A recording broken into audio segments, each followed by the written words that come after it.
पण ह्या सर्व विकास कामाचे मी प्रत्येक टायमाला सांगत असतो गुहागर चिपळूण रत्नागिरी जिल्ह्यामध्ये की आदरणीय बाळासाहेब आंबेडकरांना या इथले असणारा इतिहास, इथला असणारा कोकण, इथे असणाऱ्या कोकणामध्ये विविध जाती पद्धतीतल्या लोकांना एका ठिकाणी आणून एका ठिकाणी विचार करून खऱ्या अर्थाने आपला विकास करणारा माणूस उभा करायला पाहिजे.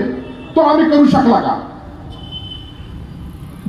कुणी यावं, उमेदवारी घ्यावं आणि आम्हाला सांगावं की अमक्याला त्याला मतदान द्या.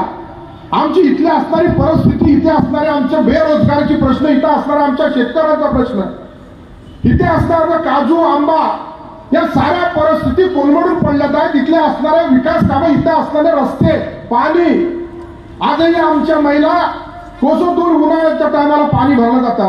कोणत्या सुविधा इथं उपलब्ध केल्यात? आणि म्हणून आमच्या सारख्या सर्वसामान्य कार्यकर्त्याला पुन्हा एकदा संघर्षाची कुकर निशाणी घेऊन आपल्या समोर यावं लागतंय. आपण